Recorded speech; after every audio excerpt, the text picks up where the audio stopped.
dismiss the memory of her kiss. Good afternoon. How is everyone? So good to see all of you at 1 p.m. on a Friday afternoon. This gathering is part of the Fall of Freedom, a series dedicated to probing the fractures, possibilities, and urgencies shaping American democracy. And we're joined by two extraordinary, uncompromising artists whose work has altered not only their respective fields, but the cultural and political vocabulary through which we imagine freedom itself. I'm Indira Etwaroo, CEO and Artistic Director of Harlem Stage, and we are so proud to partner with New York Live Arts, who collaborate with boundary-pushing artists, advocate for their vision, and fortify a creative future guided by the visionary leadership of one of our guests today. Bill T. Jones, whose choreography and performance have stretched the expressive capacity of the body, illuminating the deep human stakes of liberation and memory, and Dred Scott, whose visual provocations insist that we look directly at the violence, contradictions, and revolutionary possibilities of this country. Please join me in giving them a warm welcome to Harlem Stage.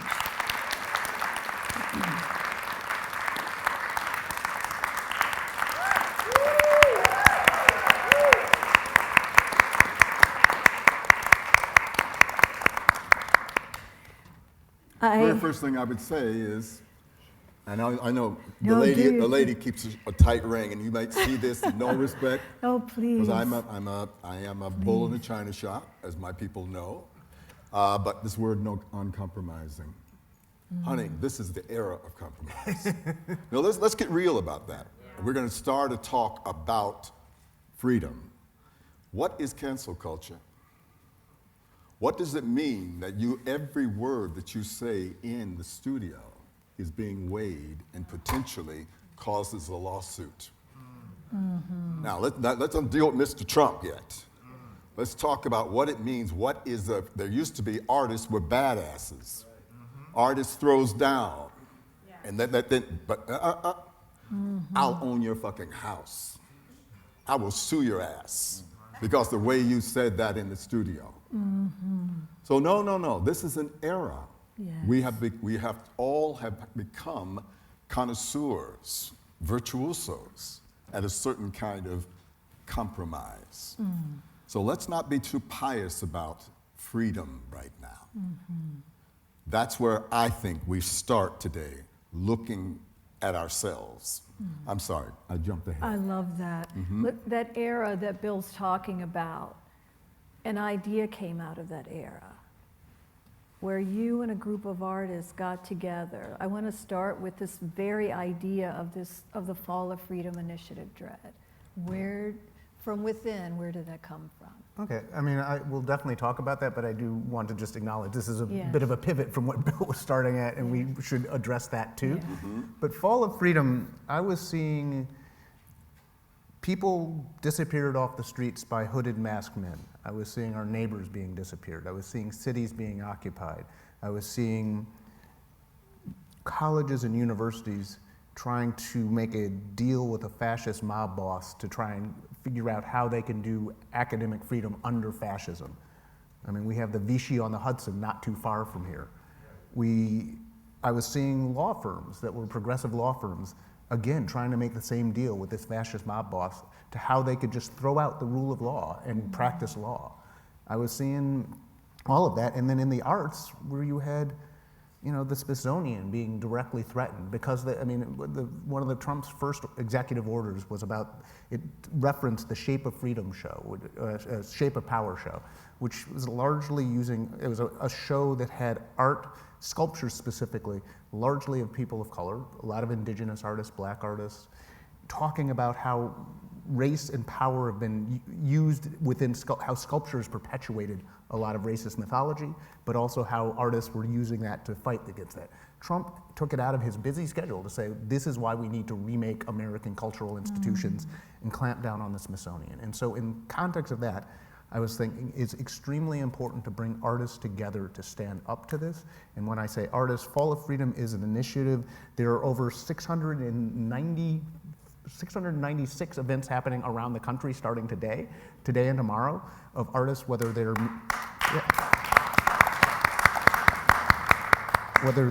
visual artists or dancers or musicians or poets or playwrights or people that do anything in culture, culinary arts, are standing up to fascism and censorship and putting our art before the public and say, this art matters, it matters tremendously, and we need to create a climate of courageousness. That courage is contagious, as opposed to people capitulating in silence individually. And so that's where this came from, and I basically wrote to about 14 or 15 of my friends and colleagues, people, some of whom I knew well, some of whom I didn't know well, that said, let's talk about this and let's do this. Let's actually have a day on an insane time frame, because this started literally 3 months ago. And that's not the time frame that you would try and put together something that is a nationwide event, even if you had an organization and a lot of money, but we had neither. We had a bunch of people, a few people meeting in my studio initially, and we had the crazy idea that we could do this and inspire lots of people to put their culture, the art that mattered, before our public and say, yes, this is what matters. Whether you were in a library in a small town in Paducah, Kentucky, or whether you are in a theater student in Austin, Texas, or whether you are a well-known musician that speaks and performs for 100,000 people at a stadium, we want you to be part of this. And we thought that we could actually get that groupings and constellations of people together, and so far we've kind of done that. But we, and it was really with an eye on, we need to stop fascism. That's what this is about. We need to stop fascism, and we need to stand up to censorship that supports fascism. And you think art can do that? I think art can be part of that. I don't think by itself. I mean, I think that, you have courageous people in Charlotte, North Carolina that are standing up, students that are walking out. You have people throwing tear gas back at ICE agents. That's happening in LA, it's happened in Chicago. You have clergy members who are being thrown to the ground, but then they... Those are they sound like acts of resistance, yes. But are they acts of art?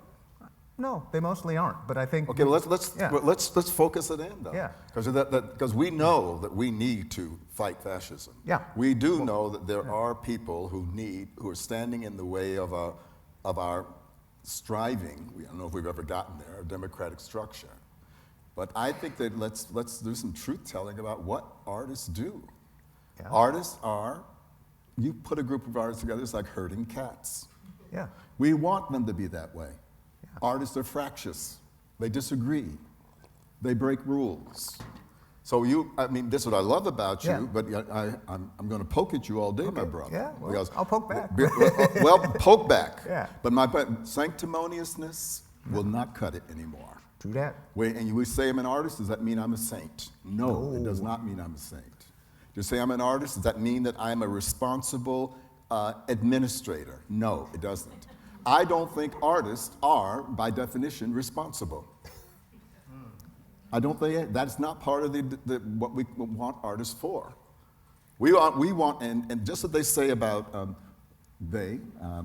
I'm a real student in my old age of philosophy, that there was this notion that philosophy was about a search for truth. No, philosophy is not a search for truth. It's about a search for meaning. Meaning and truth are not the same thing. As we know in art is highly subjective, having to do with the personalities, the locations, the time, and so on. Therefore, this charge that artists are going to save our democracy, it is highly speculative proposition. This is what we did today. I was invited generously to do something on this wonderful initiative. And at first, I said to my folks, because it was so fast, well, why don't we at New York Live Arts, because we have a serious theater, a beautiful theater, why don't we do an open mic day? Anybody could come in, put your name down, and you stand on stage, and you get your 5 minutes. No tech, no lighting. You get 5 minutes, open to the whole field. the house is rented. The house is busy. So we couldn't do that. The other thing I offered was, okay, maybe you and I could have a conversation. This ain't art. No, it's not art. This is talking. This is talking. Yeah, so, but I mean, it's a pleasure, but how does that fit into your call for artists' resistance on this day? How is this conversation supposed to do So when that? we were coming here, coming up stage, not this recent time, but about an hour ago, we heard Billie Holiday singing Strange Fruit. That was sort of part of the opening salvos of the civil rights movement. Picasso painted Guernica 1 month after the fascist bombing of a Spanish town, Guernica, and it was on view in a major show. That was part of people fighting against fascism in that era. I don't think we're not going to stand up and throw paintings or throw dancers at Donald Trump or anything like that. Who don't know? We don't know what we're going to do. Okay, we might. Okay. I hope there's a badass in this room now who would do exactly that. Well, okay, you can throw Bill. Well, but you understand what I'm saying? No, I know. We don't know. Never, with don't artists, know. you never say we don't. Yeah, that's or true. we won't. See, those are the cantankerous, irresponsible artists talking. I think that's pretty responsible. I think that's true. I think that's true. We don't know, and as soon as people tell an artist, oh, you can't do that or you shouldn't do that, there's an artist that says, all right, a challenge accepted. And we depend on it. Yeah. It's the lifeblood of our healthy society. Yeah.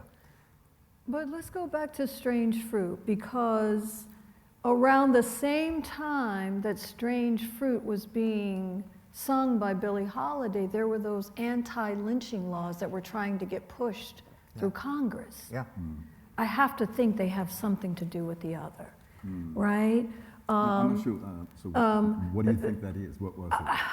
I think art has the power to influence.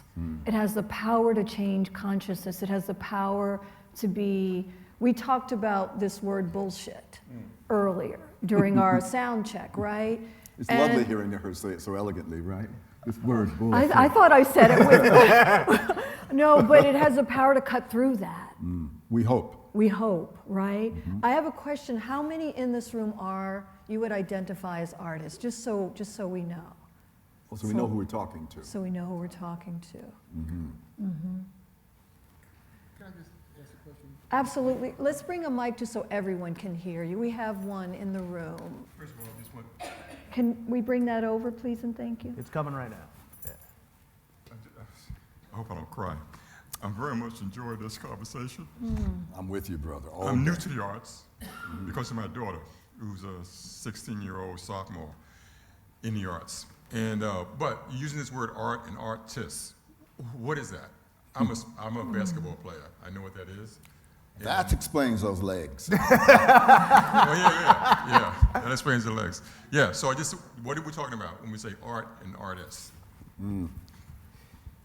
Well, a favorite quote of mine that I borrowed from an Irish poet, he says, art happens when something is being pushed against.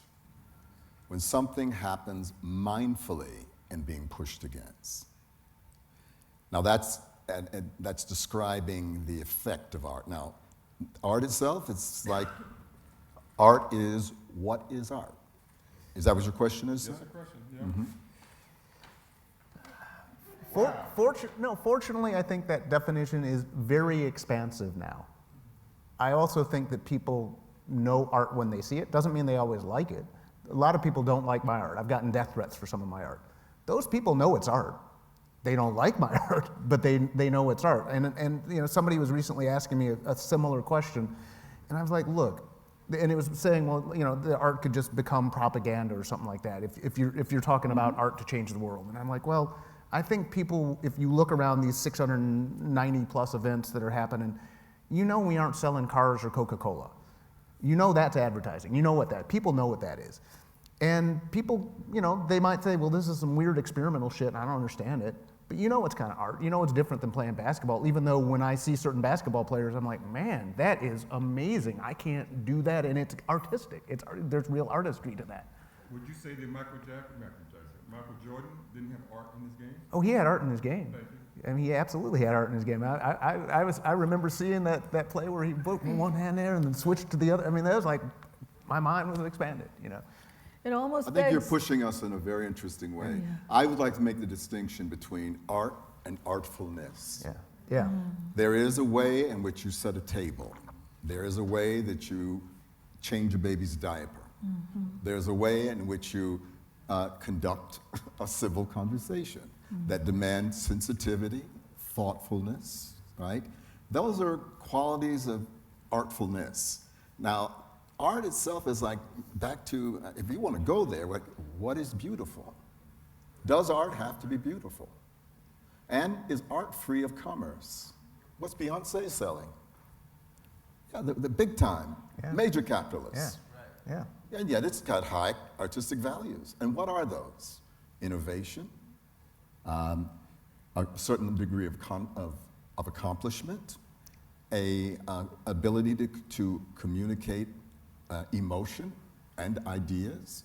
These are all the things that I think art does. But I wish my brother, I don't know, are you a plant here? Because you're revealing something that we use a term like art, and now we're using art as protest.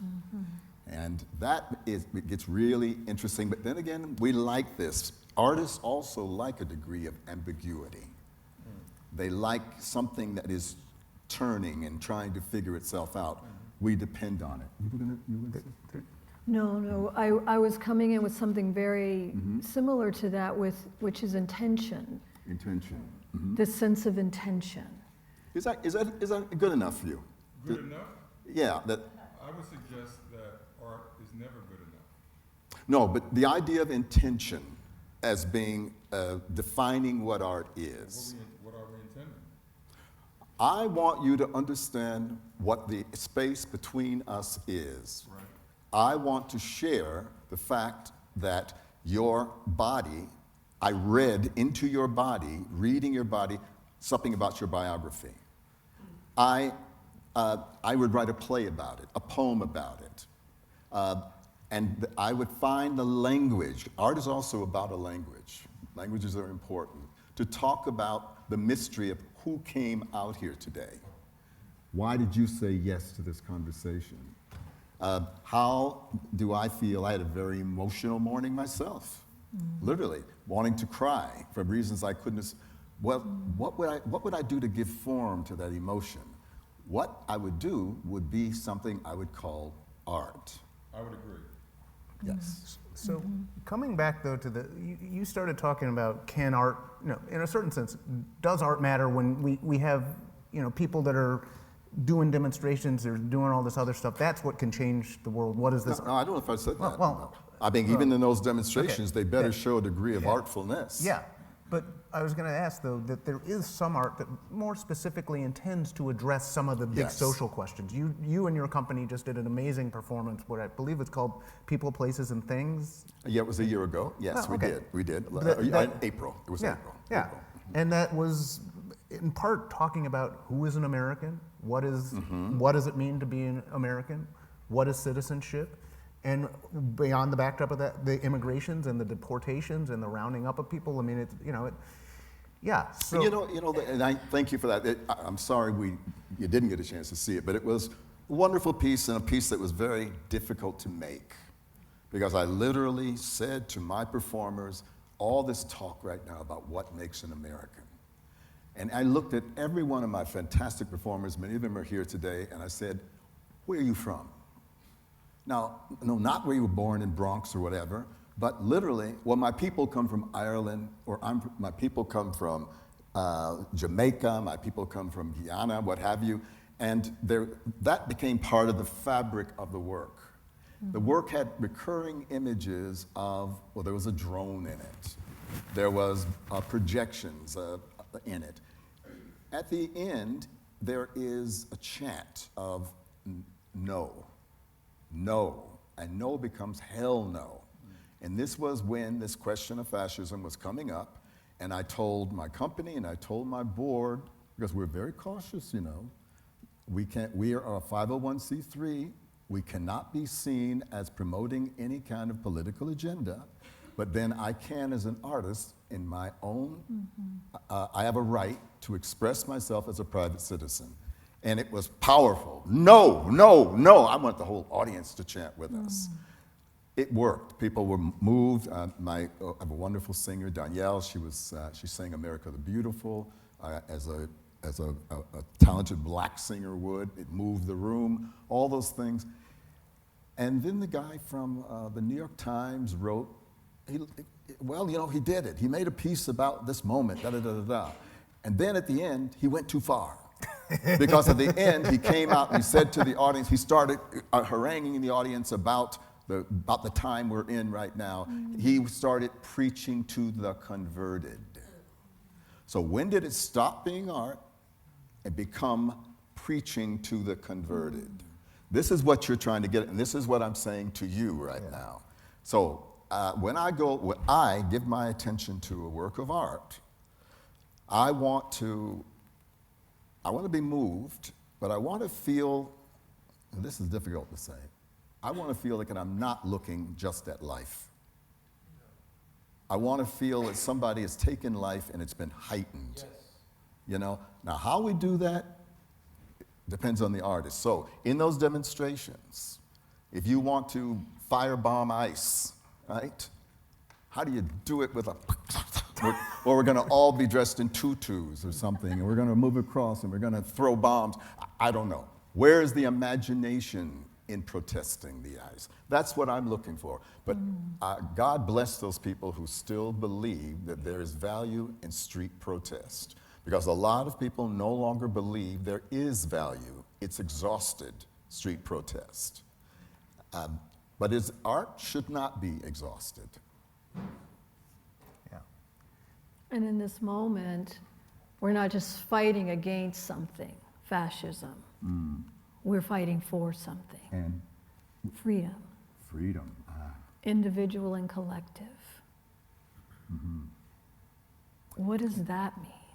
That was another thing I said yesterday to my dancers. I said, well, what is freedom? I'm always doing that to them. And they look bashfully at each other and sort of smile, and I realized that's an unfair question.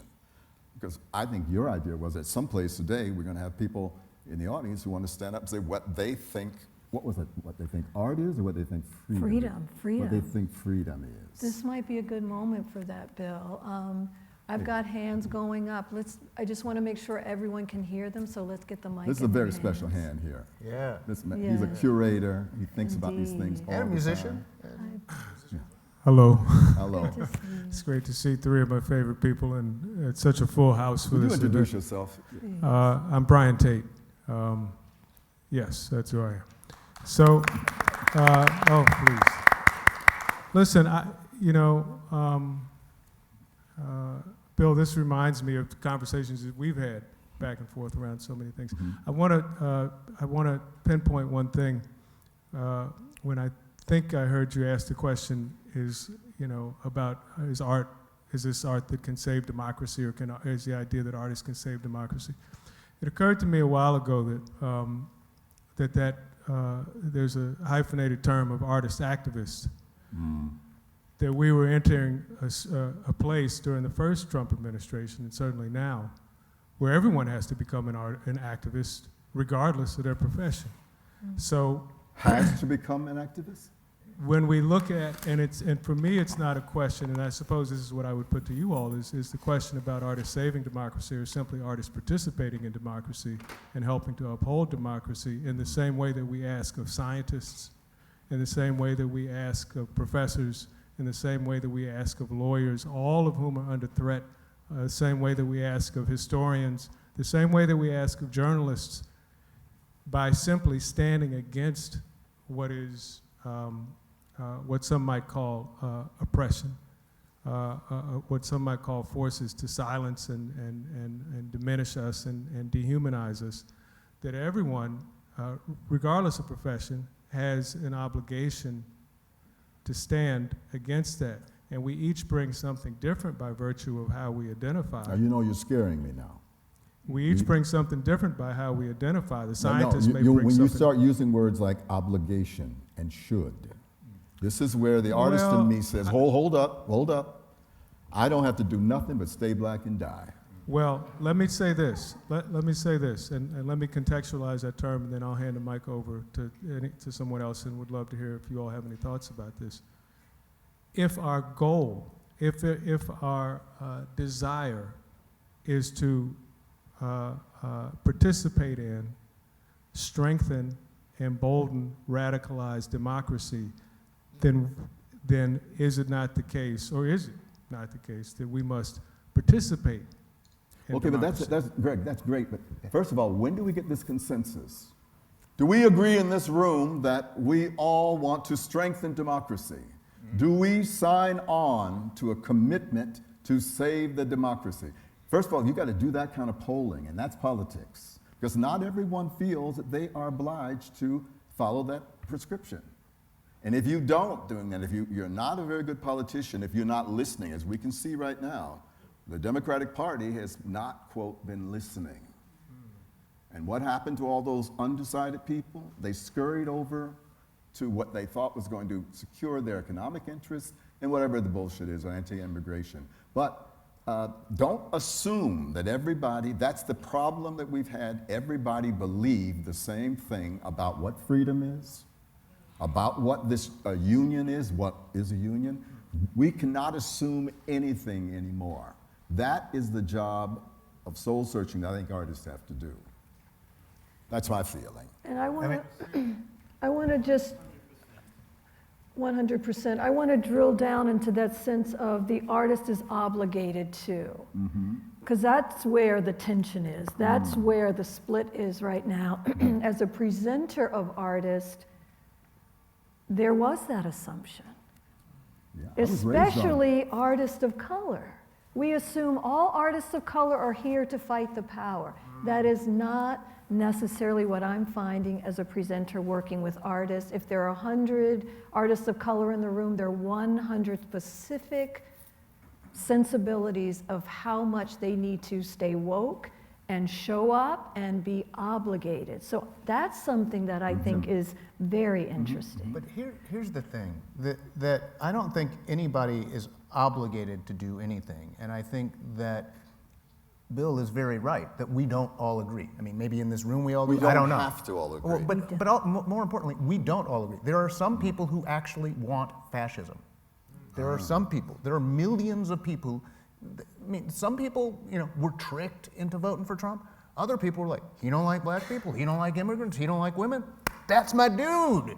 He doesn't like all these liberal woke people that run in colleges. That's my dude. I want to go beat some of the people that are hired right now by ICE. And it's like, wait, you're going to pay me money to beat up some brown people and I can do it in a mask and get away with it? All right, let's bring that on. Some people are for that.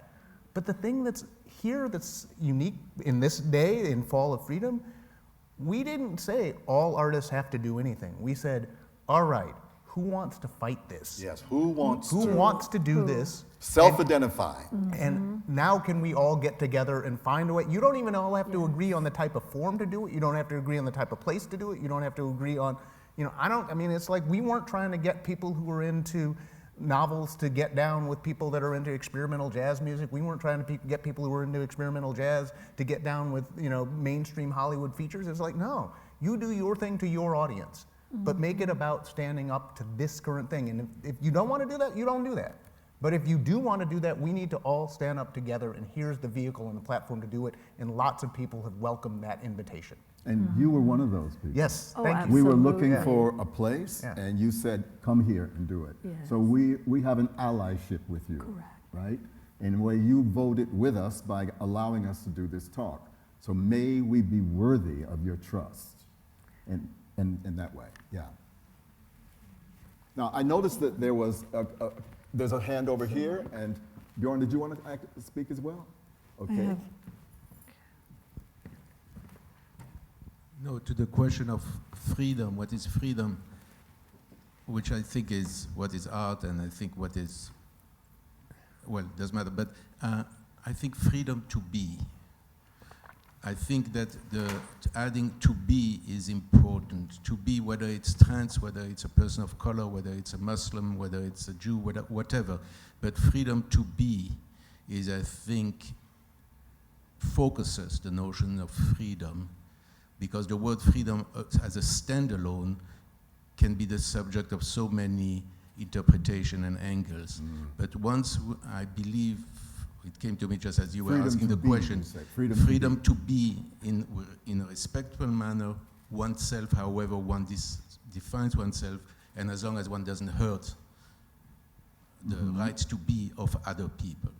So I think that the association of the to be to the word freedom helps maybe put our arms around what we practically mean with the word, beyond the theoretical, philosophical implication it has. Thank you very much. There was some person over here. Do we think there's a lot of interpretation around respectful and what that means in the world right now? Say that again, Indira. Do we think there's a lot of broad interpretation around what respectful actually even means as we think about that? That's just a thought. Respectful action. Fantastic to be here with you all today and to be part of the nearly 700 events for Fall of Freedom. On the subject of art, art will not change the world, but art will change the people who urgently and desperately need to be the ones to change the world yesterday. This is your belief, my brother. This is my belief. But there's no guarantee it's going to change. That's right. But what you said a few moments ago when you guys were dialoguing on art, Bill, and you said it heightens things. The raw ingredients of art is life, is reality. Is life, you said? Is life, is reality.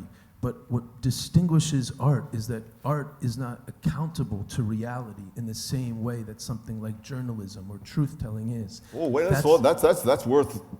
Art is not accountable to reality. In the same way. In other words, when you read Beloved, or you listen to Strange Fruit, or you guys can think of any works that profoundly inspired, provoked, upset, or galvanized you into the streets, those are things that are distinctly human. Again, back to the beginning, with Fall of Freedom and how you opens the entire program discussion, which I thought was so helpful.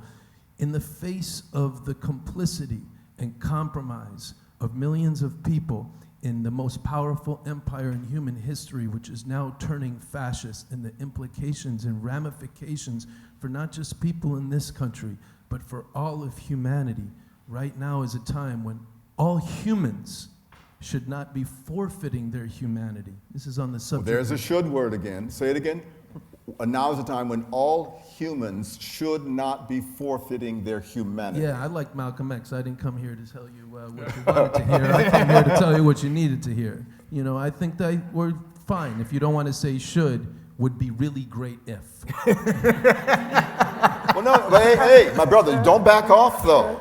Don't back off. There are persons like, and well, some of them are like autocrats, but there are some people who have very strong ideas. Women and men should have equal opportunities. Yeah, and they belong in the past, People, Bill. black people and white people should have equal opportunities. Children should be free from predation. Should is a useful word. Right. But it's a word that has to do with a certain complicity and agreement in a culture. Yes. That's what our laws are supposed to be. Yes. So let's talk about the rule of law then. What should the rule of law be? And what is morality in a rule of law? I want to hand the microphone back, but if I could take 2 seconds to just respond to what you said earlier in terms of the joining of art and protest. Number one, an effort like this today that involves thousands of artists. But I myself am a musician. We have a band called Outer National. Dread was invited us to, we released the I'm Afraid of Americans, David Bowie cover today. But I've also been in the streets with Refuse Fascism in DC. And in terms of the artful protest, every Monday we've been surrounding the White House in crime scene tape. And that Doing what now? We've been surrounding the White House, non-violently, but in crime scene. Crime scene tape. Crime I've scene heard about tape. this, yeah. Yeah. Just to give you an example of the type of nonviolent protest, but the type of thing that can focus people's attention to the crimes against humanity. That sounds artful to me. You know what I'm saying, sir? Yeah. Yeah? I think the question of rule of law, what rights people have, freedom, those are important questions, but it's partially what do you have a vision for what is your society? And But you know, who is the you in the sentence? well, it could be you individually, but all of us individually.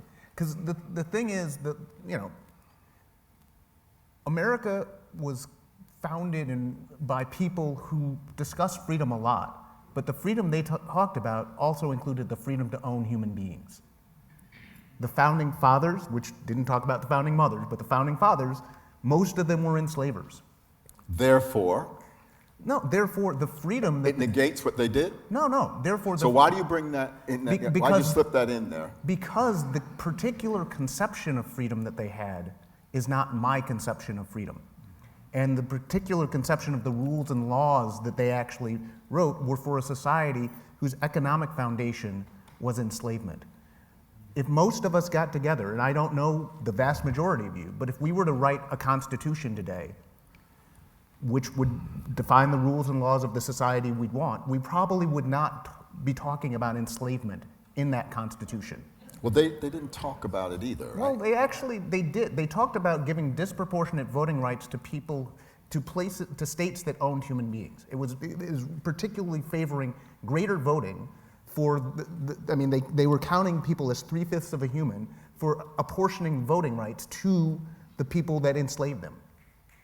And the Electoral College was specifically set up also Yes. to deal with In other words, that. the country was founded on an oligarchy. That's what I've heard it put as, right? And you know, I don't know, I respect very much what you're saying, but there's something that has ground our liberal discourse to a stop when you can stop a conversation and say, this country was founded on white supremacy, therefore it ain't mine. It is mine, and yet it was founded on white supremacy. My job is to change it. I very much grew up and am a product of this country. And Me my too. art and culture, you know, it's like, that's who I am. But I also don't limit my understanding and desire for what freedom can and should be to America. Okay. And I very much dream of a day when America is in the dustbin of history.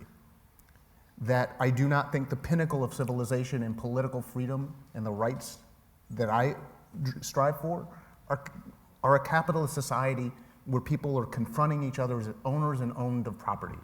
Mm-hmm. And so that's why I'm a revolutionary. I think we need to, you know, take the people that are good, decent people that are now like looking at America becoming fascist and are in the streets and courageously risking a lot. Mm-hmm. Those kinds of people need to actually dream beyond, can we get back to 2015 or 1776 or something like that. We could start saying, well, America has developed a particular way, the world has developed a particular way, but some of the ideas that you know, were at its foundation and heart are not ones we want to take forward.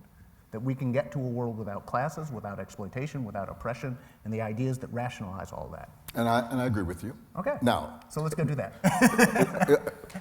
I'm saying Yeah. that does not end the conversation. No, it absolutely that's a it very begins the conversation. that's a very tidy polemic. Yeah. It does not tell me truly how I address the power structure now as an artist. True. It does not tell me enough. True. It makes me feel good that there are people who think like me, and I'm an angry motherfucker. Yeah. We need But that. you know, they do. Thank God I'm not running this country. Thank God I do not have to educate anybody's children. Yeah. Thank God I am a self-involved artist dealing with what I am dealing with, and that's what my job is. I'm still trying to understand what beauty is. Okay. I'm still trying to understand what meaning is, emotion, all of those things. That's a hell of a lot in an art form which is based in the body. Get your arms and legs to talk to me about the struggle over the last 2,000 years for human dignity. And you know, incidentally, Pearl Primus, we all know who Pearl Primus was. You know that she was dancing a solo to Strange Fruit regularly at what was it, the Cafe Society. Do you know, Brian, what I'm talking about? Downtown Pearl Primus was doing regularly dancing to Strange Fruit. It was in the 40s, right? Yes. I knew her as a fierce a proponent of African dance. Her husband, Percival Board, was my teacher in school, but here it is, this small, tough black woman dancing to that song. It became the anthem. And that was in the 40s, of course. I think this is the photo. Is that a picture of her? That's one of her African dances. Yeah. Yeah, but That's you a were picture saying of that, her, but there not, was this some. is not Strange Fruit. No, it's not. But You were that's saying there was a her. connection between the anti-lynching laws and Strange Fruit. Yeah. What about Ida B. Wells? What was the period of Ida B. Wells? Wasn't that more like the late 1900s through the early 20s, 20th century? And interestingly enough, I'm that sorry? was, Oh, I'm sorry to be interrupted, but Ida B. Wells is a hero of mine. Yeah, me In too. the early 1900s. Early 1900s. Up to 1930s, yeah? Right, because she was born in the late 1800s. You don't mean you mean the early 20th? Because I think she's a kind of a. Early 1900s. Wasn't she like the same era as W.B. Du Bois? It would be the late Yeah. late 1900s. No, 19th century. 19th centuries. 19th century. Early 1900s. Now I understand. Yeah. and interesting, the Republican Party was pushing for the anti-lynching laws. Isn't that interesting? Well, it was the party of Lincoln Yeah. until something Right. happened. I'm gonna, let me just go back to what Bill was saying in response to what you said, Dred, about this dream of what it could be, right? But where does the art intersect with that? I want to go to something Charles White says. He says, I'm interested in the social, even the propaganda angle. Paint is the only weapon I have with which to fight what I resent. If I could write it, I'd write it. If I could talk it, I'd talk it. Since I paint, I must paint it. So using the arts to push back against what one resents. But one thing I'm finding in this moment is we keep talking, and it's often to people who agree with us about what we don't want. But I have this hunger for, well, what do we do want? That's true. So I did a project in Venice, at the Venice Biennale, which is a gathering of art, a 2-year gathering of artists, and it was called the All African People's Consulate. It was a real functioning consulate. So like, some people, Charles White did painting. My art is conceptual and I work in a lot of different ways, and this was an actual functioning consulate. So you go to the artwork, you'd be going to a consulate. And like any consulate, we issued passports and visas. And it was a consulate for, a real functioning consulate for an imaginary Pan-African Afrofuturist union of countries. So it was a real functioning thing for something that didn't exist except in people's heads. And so when you'd have interviews with our consular officers, they were really they were different than what you might, if any of you guys have had to apply for a visa or a passport, it's like going to the DMV, but maybe with a really muscly security guard controlling your fate. And this was the opposite of that. It was a welcoming atmosphere. There was music playing, a lot of Amampano, but also, just art from the African diaspora, rooted in the continent, but abroad. And, we had free Wi-Fi for people that want to come in. We had a library for people to just chill in. But it was like sort of stepping into a future, and particularly for the Africans that were there. Anybody who happened to be in Venice could go to this, but for Africans, it was, people were brought to tears in some cases because it really posed what could be. Getting a visa as an African, one of our main consular officers was a guy who was from Sudan. He happened to be traveling at the time the current war broke out, and he instantly became a refugee. And he would talk with people about how he couldn't easily visit Chad, which is the neighboring country. It was very hard. Kenyans can't easily visit Nigeria. Nigerians can't easily visit South Africa. It's expensive. The planes don't go there. They're all and the colonialism has actually got a lot of Africans to think about Africans the way Europeans thought about Africans. So you're saying you made a work that painted made a picture of the world that you would like to live in. Potentially, yeah. And that, yeah. so that's It's something, does that satisfy what you're saying about Oh, absolutely. somebody? Yeah. I'm interested too because there's this thing, the moment fascism hit, some of our well-known celebrities, people who are wealthy, left. They left. So this question of where do we go from here, which is what you're talking about in building, there's this idea of a rebuilding of a place, of an America. Would we call it that? I was reading something in the Times in March 2025 where all these op-eds came in about flee or flight. And there was someone who wrote, here in France, there is talk of demanding that the Statue of Liberty, that beacon of freedom given to the United States by this country, be returned to Europe. That's interesting, right? Now that's Then- performance art. Yeah. That's performance art. Can you There's imagine? intention there, right? Yeah, there's definitely intention Let's there. get together and do it. Everybody in this room, let's go do it right now. You hold this You raise the card. money for it. You raise the raise the money. money. Right, yeah. Then the scholars are coming together saying, why are people leaving the country? Why aren't they staying and resisting along with the millions of people who can't, right? And that's why I found this fall of freedom so, you said we opened our doors. We said, oh, please come. You declared allyship with us. Exactly, declared allyship. It was because of that simple premise. We're going to stand, institutions have to stand on the front lines with artists. Well, And we have to, and I'm using the word We have to. should, Well, I I'm hear you. using it, we It's- have to. it's not a no-no. We have to stand on the front lines with artists. Artists are going to literally put their skin, their hearts, their beings on the front lines. They're gonna put it in the game. Their skin is in the game. Arts institutions cannot play it safe and let them take all the hits. But an art institution has to be savvy. Has to be savvy. As has we were to be- talking in that's the right. studio the other day, there is art, and then there's the business of art. How savvy. Yeah, well, there's art, and then there's the business of art. Yeah. The masses of people want to be entertained in a way that takes them away from the problems of the world. They buy tickets. They contribute. They send their children. They go to us to, it's a difficult word, to escape. Artists have to ask themselves, what's my participation in that?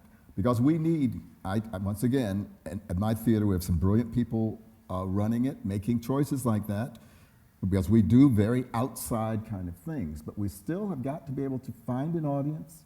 We've got to find a board of directors. We have to be attractive. What is attractive? And there is kind of market research you have to do to survive in this field.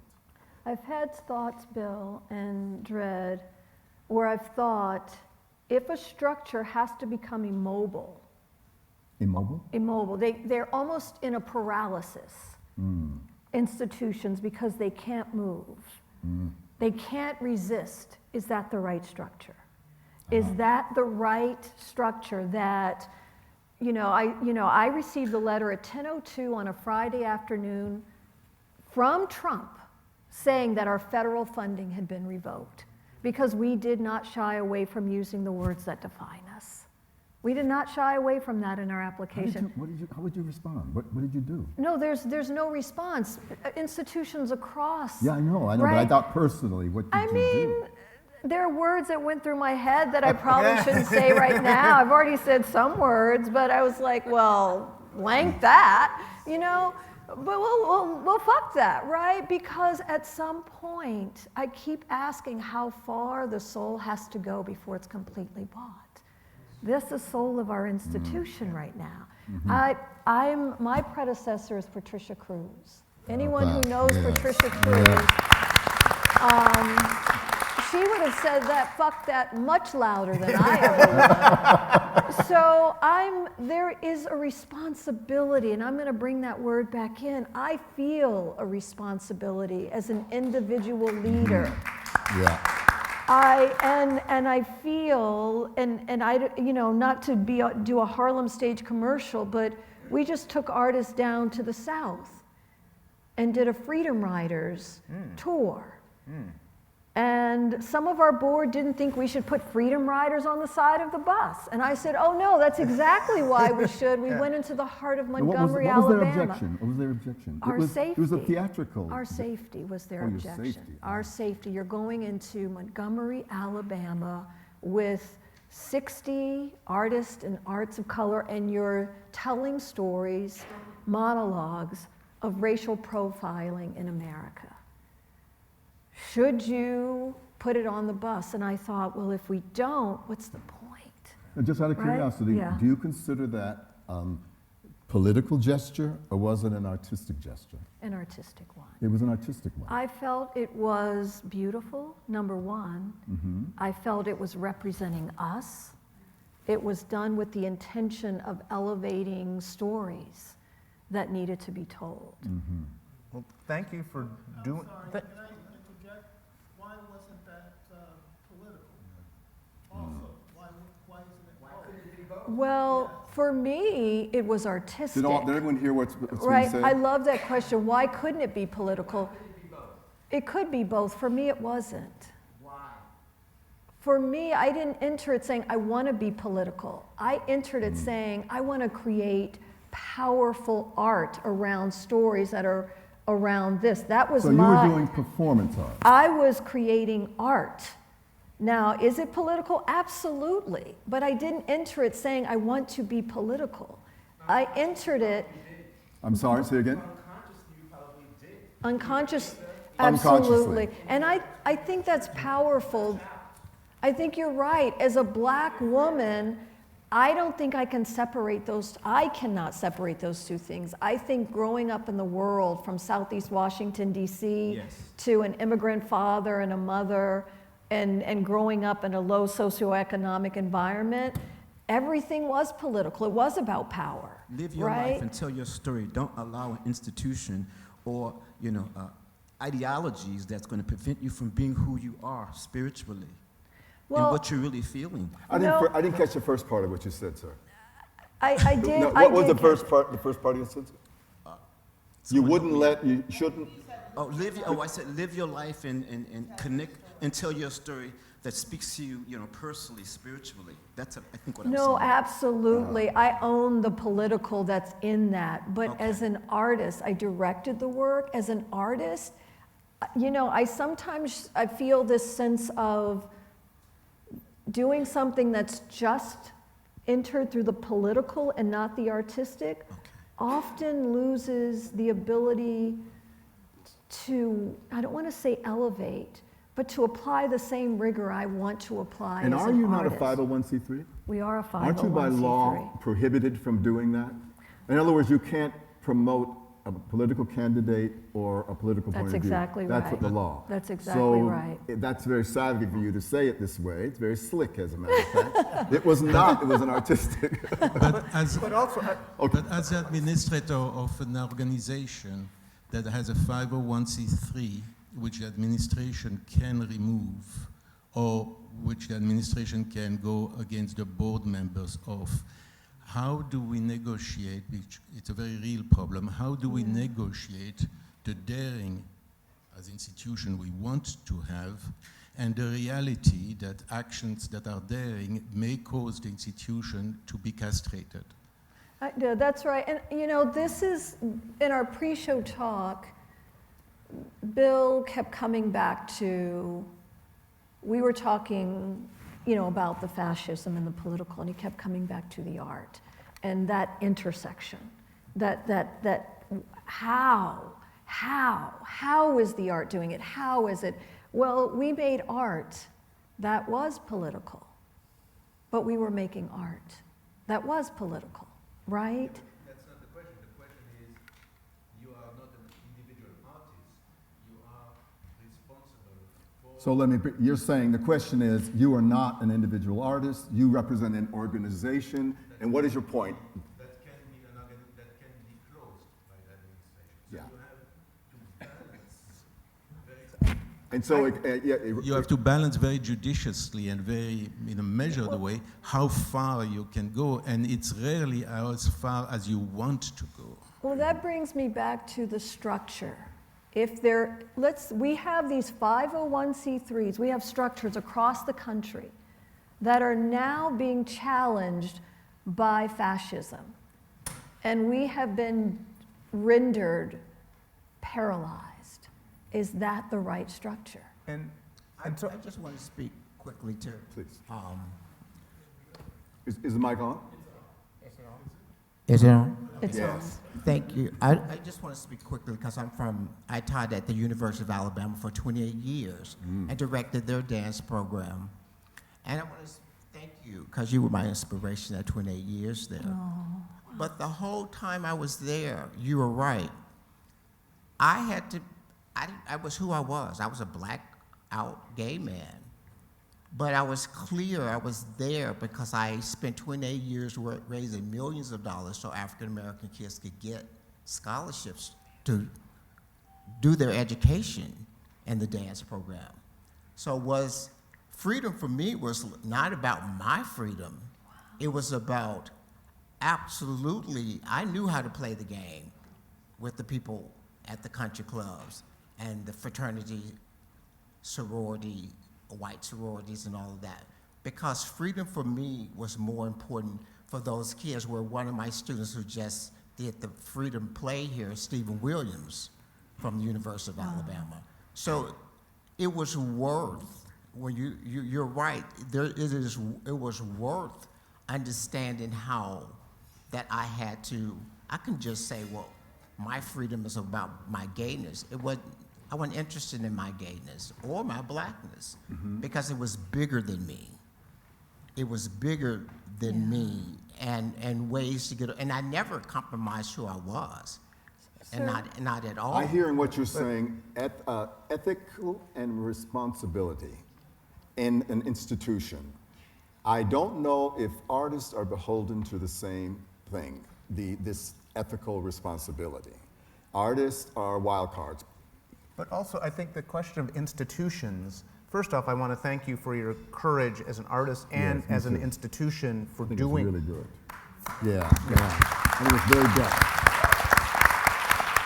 For doing that, and for when Trump cuts your funding, saying, well, fuck you. You know, there are other institutions that are trying to fight, well, if I grovel just a little bit more, can I keep the money? How can I work under fascism? And that's a question. It's not just a question of, well, I know the game. It is a question of, they are actually going after particularly progressive funders and institutions to try and silence them because they know the art matters. They know that the people who read The Bluest Eye, or people who listen to Fight the Power, or who go see a Bill T. Jones and Arnie Zane Dance Company play. We're anodyne these days, honey. We're just all about beauty. No. I mean, it's like, the art matters. The art matters, and they're actually going after these funders and artistic institutions and getting them to grovel and shut up and say, look, you're a 501c3, we're gonna cripple you if you don't do what we say. And some of them are saying, well, all right, what do I gotta do? And others are saying, no, fuck you, we'll figure it out. We're gonna figure out how to carry on.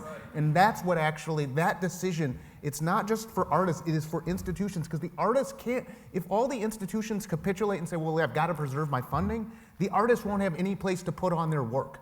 And that's, and with the Smithsonian, which Lonnie Bunch is actually a really good person, he basically created the African American the Smithsonian, the Museum of African. But he had a show of Amy Sherald, who's a wonderful radical painter. And she had a painting in that show that was called Transforming Liberty. It was a painting of a trans woman holding a torch, looking like the Statue of Liberty. They were gonna censor that painting. And so she had to pull her work out of the Smithsonian Institution and take it elsewhere, because that national institution would say, well, we're worried about angering Trump. And you know, I was a bit conflicted about her making that decision. Is that what you call throw the baby out with the bathwater? Now, or what hill do you want to die on? Which metaphor do you like? You know, because of that bit of censorship, a wonderful and important show was not seen. But she made a very strong decision. I'm not sure if it's one that I would make. Okay. But I wonder right now, because the time is getting late, Is there anything that people, we haven't heard from anybody in the upper part of the room. I know you've been trying to get in. Is there any questions up there? So before, because we have to stop soon. Are there any burning? There's a hand there. Who would like to participate in the conversation before we have to stop? Yeah, we will. We'll take this comment and then this final comment.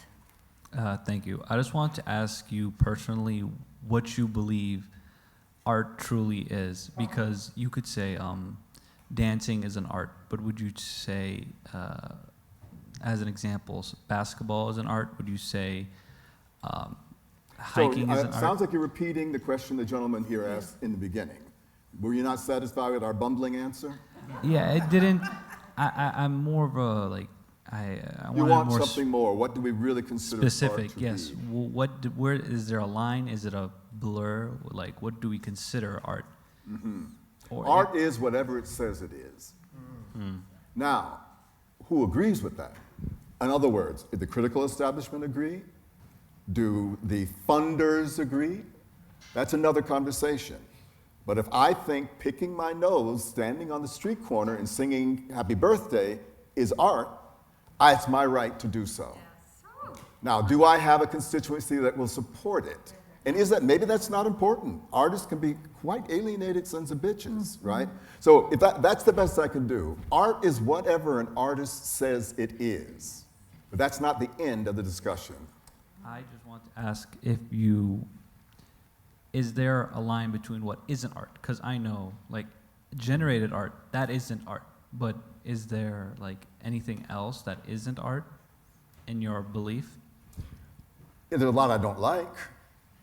I'm not really feeling a lot of AI art. I think it has no soul. But people tell me that's because I have a very constricted view of what soul is and what art is. So it's all opinion. I'm not really so interested. There's a lot I don't want to waste my time with. There's a lot of banality in the culture. Well, I turn it back to you. Is there anything that is not art for you? Anything that isn't made by human? Any what? What's that? Anything that isn't made by another human. I'm missing that word. Anything Isn't A made by human, another Not human. made by a human. Oh. So you could say space is beautiful, but it isn't art. I'm sorry. Space is beautiful, but it isn't art. It is. You can only recognize space because I've articulated it with and for you. That's what conceptual art does, right? I'm not quite sure anything that is not made by a human is not art. So Like a tree space, by itself like just is Oh, not nature, art. nature, Or yeah. a star is not art. An artist can look at a star or tree and make Perhaps art out that of it. goes back to the difference in art and artfulness. Art and artfulness. You know, why don't I take a slightly pompous egghead version? Rilke writes a poem where he's speaking, somebody is speaking, and they say, "See that tree? Now throw your mind space around it. Now it exists." He's saying, see that tree? Throw your mind space around it. Now it exists. Now, that is a philosophical idea about what nature and creativity, or nature and mind, the relationship. That's interesting. Is it satisfying to everyone? I think your definition is a good one, but you know, we have more trouble right now. There are people who are making profound works that have to do with, for instance, someone, this was years ago, putting a piece of meat in a terrarium. And then bugs are in there.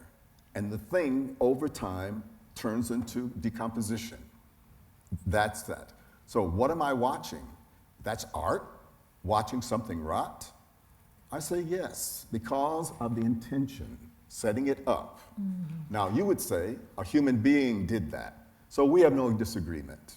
I don't think there's a disagreement.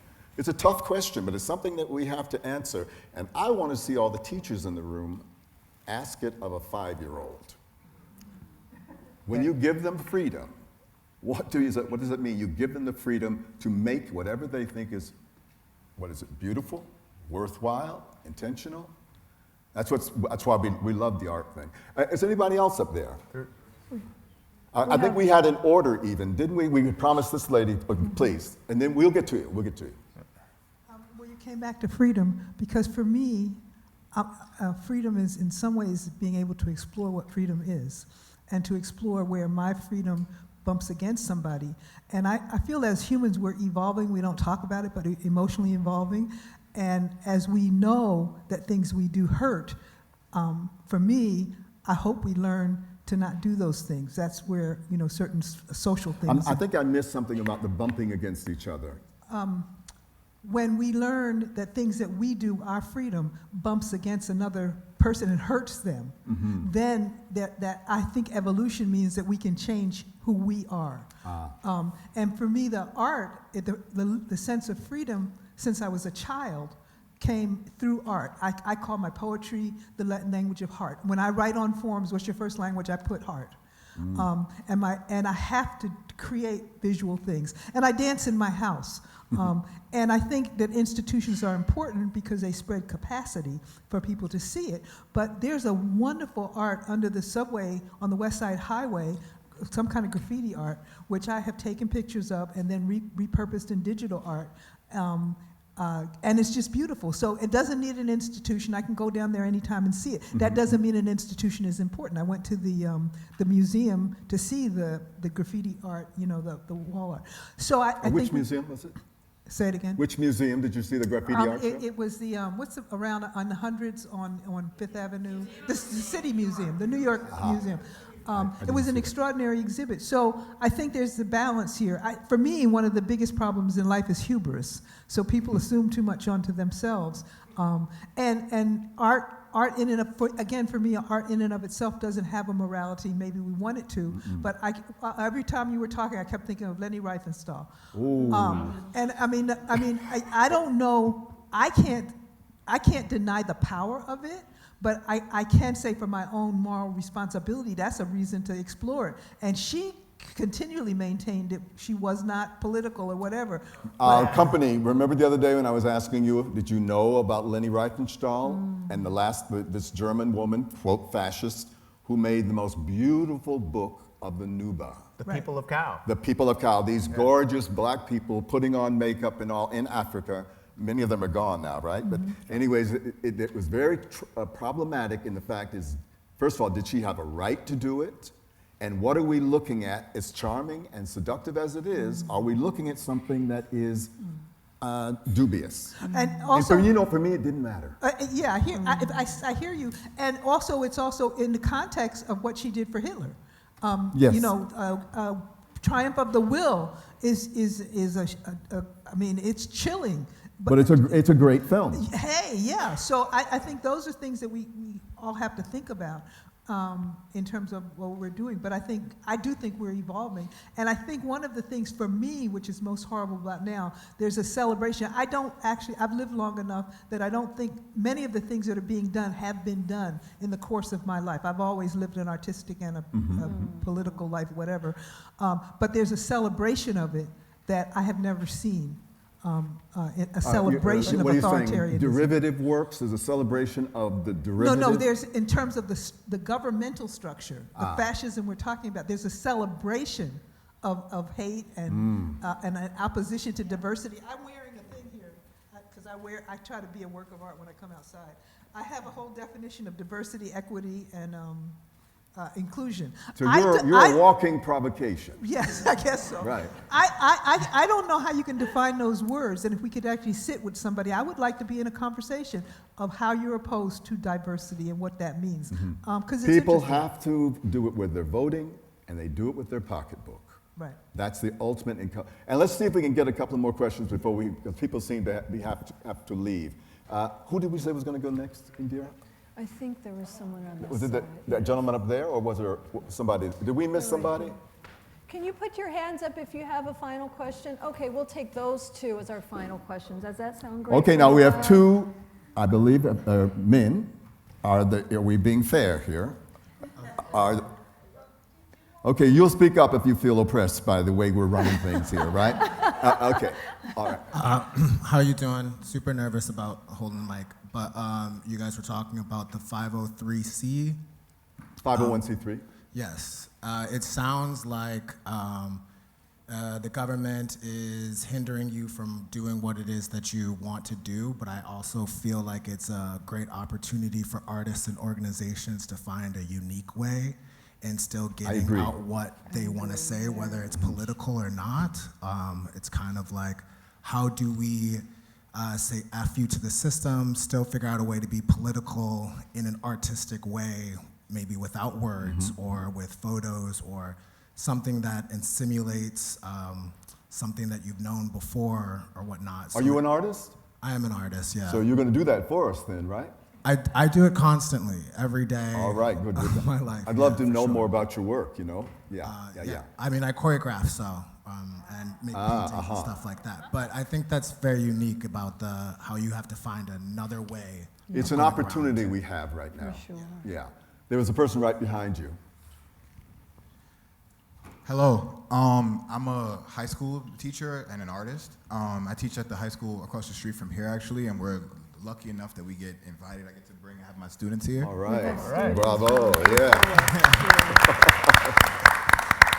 And Harlem Stage has invited us a couple times, and I like to expose them to this kind of thing.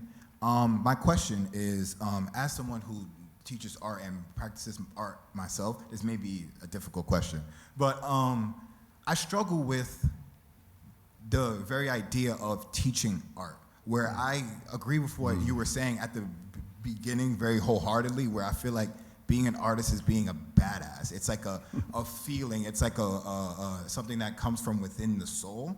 And so I find it difficult to try to teach that, because how do you teach soul, right? So I guess that's kind of what I'm asking is, like, in your experience, do you have any tips, tricks, or ideas of how to go about doing that? Because I've been trying, and I've been successful in some aspects, but in other times it's been unsuccessful. Yeah. If you're teaching soul, you got to put on some Marvin Gaye. I think that what I'd say, if you're asking me, I think it's demonstrate your best and be out there in the marketplace, literally, and be able, and I think, and this is a tricky one, we have a program for very young choreographers, and they have to apply for it, and then there's a panel. And the panel was really digging what this particular artist was doing, but they said when we got to the part where we interviewed them, they didn't speak well about their work. And in my world, I think that's a liability. But you know what? The work was good enough that we went around it. I do think it's important to have language, to be articulate. Now, I know that plays into post-colonialism, what language you're speaking. Are you speaking white people's language? Whatever. But you should have a language. You should be able to throw down your damnedest. But when you have to, you can, maybe not to CNN or somebody who's hostile, but the small child that says, what was that? What was that? Why did you just do that? Are you able to communicate why you did it? And this gentleman, he'd hit us right between the eye today. He went, boom, right away. Well, what are you talking about, art? And I say we gave a bumbling answer. My whole life is a bumbling answer. Were you going to say something? Yeah, it's just about teach. I mean, the thing is, you can't teach a person who they are necessarily. People are who they are. But art is, I mean, I've been doing this for over 40 years. It's a practice. I go into the studio, I learn, I look at other art, I listen to music, I read books. Some of the books are just novels, some of the books are teaching me about art. When I was trying to figure out the art that I wanted to make, I was looking at visual artists, but I was listening to Public Enemy and NWA, because they were actually trying to figure, and they were connecting to the kinds of people that I wanted my art as a fine artist, a visual artist, to connect to, and it solved some of the problems about how do you bring politics into art in the way that certain visual artists hadn't. But it's taught and it's learned. I mean, you know, it's your whole life. I'm still learning how to do this. Taught or demonstrated? If we're talking about young people. It's both. Young people. It's both, okay. I think. And I think, but that thing of like exposing young people who, with any luck, know less about some things than the teacher. And no, I say some things, because it's like... With any luck is the part I'm... Well, yeah, but I mean, but the thing is, kids know some things. It's like, I don't know. Oh, yeah, I that's mean, true. they know a lot of things, but the thing is, they might not. I mean, they might not know about Basquiat. I mean, now they probably do, but they might not know about David Hammons. And you could say, well, I got gray hair. I know about David Hammons. You might actually benefit from knowing about him, or Picasso, or Toni Morrison, or Amy Sherrill. I mean, Or there's somebody that maybe lives right yeah. down their street Yeah. who is doing something that someday is going to be very important. Yeah. Could they be aware in your own community who is doing this thing that you identify as art? Yeah. And do you know how to look at it? Here's a word. Can you teach them critical thinking? Yeah. Now. And, Oh, yeah? Is he And- good at it? Yes. All All right. right, yeah. Yeah. And also, I mean, the critical thinking part is also, I mean, to be a good artist. I mean, Bill was talking about what he was reading earlier. He's reading Hannah Arendt. I'm much more down with like reading Karl Marx, but it's like, Well, she critiques Marx I know, all the I know, I time. know. But it's like the point is, you can't actually make, or it's difficult to make art that's powerful speaking to people if you don't actually know the world people are living in and some of the questions they're thinking about, and have a vision for how it could be and how it could be different. And so that, actually teaching people that it's not just about the craft of art, which that's important, but actually knowing humanity and understanding how to think and critically think. That's actually what, I mean, Bill moves more gracefully than almost any person I know. I mean, maybe I know the wrong He's a people. liar, but I love it. Okay. Thank you very much. But what makes his work special, just is the books he's read and the other artists he's studied. I like to think the thing that I got from my life in the arts, I'm 73, I made my first piece probably at age 20, is understanding what others have done and developing an appetite. Taste this, taste that. That is, I wish, that's the best thing I can hope for any teacher who has the ability to instill a sense of appetite and curiosity in people. Curiosity, yes, Yeah, yes. Yeah. That's so beautiful.